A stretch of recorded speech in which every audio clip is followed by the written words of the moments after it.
So listen, for the Republican reaction to Governor Tim Walz's speech, let's bring in his opponent, of course, on the other side of the aisle, Ohio Senator and Republican Vice Presidential nominee J.D. Vance. Senator Vance, thanks so much for being with us tonight. Good evening. Thanks for having me.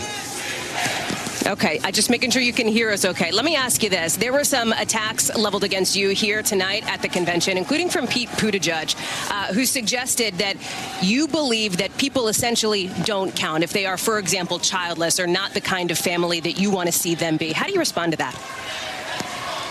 Well, of course I don't believe that. I think that everybody has worth, and certainly you have a lot of people who just haven't had families. It hasn't worked out for them for reasons they can't control, and that's, of course, totally fine.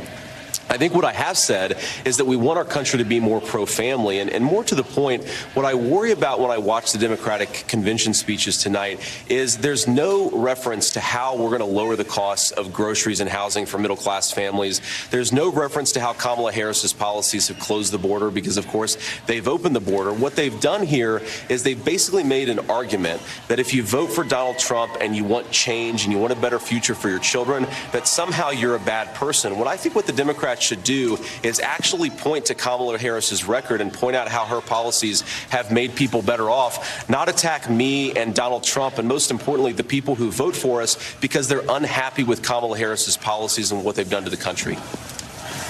You know, Senator Vance, Governor Walz took some shots at you tonight. He made fun of the fact that you went to Yale. He says, like all regular people, I grew up in the heartland. J.D. Vance studied at Yale. He said that you trashed your own people in your best-selling novel and that your career was funded by Silicon Valley billionaires. When you meet Governor Walz face-to-face in that debate on October 1st, what are you going to tell him?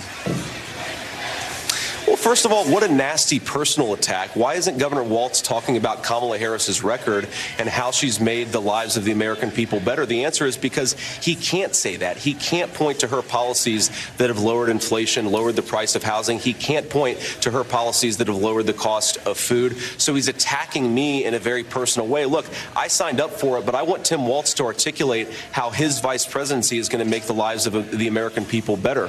Look, I was raised by a grandmother in a poor family where my grandmother didn't even graduate from high school. She made a lot of sacrifices towards the end of her life to ensure that I had access to some good educational opportunities. I think my family ought to be praised for sacrificing to give me some opportunities. That's the story we see all across our country. I'm incredibly proud, not just of what I've accomplished, but most importantly, at the sacrifices my mom and grandmother made so that I could have a chance at the American dream. That's a good thing to me, and if Tim Walz wants to attack it, he's welcome to, but why don't he talk about what he wants to do for the American people? Your running mate has suggested that the issue of reproductive rights, he believes, is not going to be a big factor come November. Democrats are making the opposite bet, and that has been very evident here at the convention in Chicago with the issue of reproductive rights, access to abortion, and access to fertility treatments very much on the table. Can you get specific about what your ticket would do to protect IVF, to protect fertility treatments like IUI? Well, look, we support access to fertility treatments and want parents to be able to access this stuff even if they can't afford it because we believe that babies and children are good and we want more Americans to have families.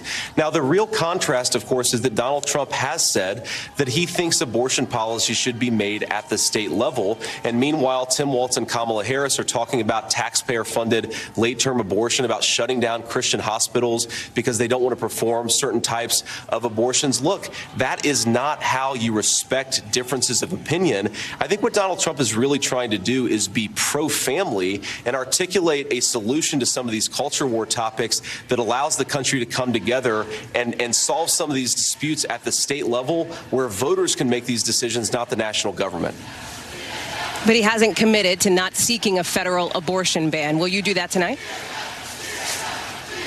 Well, Donald Trump has explicitly said that he doesn't support a national abortion ban, and he wants California to make California's abortion policy, and he wants Ohio to make Ohio's abortion policy. And again, I think it's important to recognize the moral leadership that Donald Trump is showing here. He's saying we want to have a compromise here. Let the states and the people in those states make the determination about abortion policy. The national government, we're going to focus on lowering the cost of food, lowering the cost of housing, fighting back against the Chinese theft of our manufacturing jobs, jobs. That's what our national government should be focused on. And by the way, it's not just vision and talk from Donald Trump. He actually delivered these things during a very successful 4-year presidential term. Really, in some ways, the contrast here is between the failed leadership of Kamala Harris, the successful leadership of Donald Trump.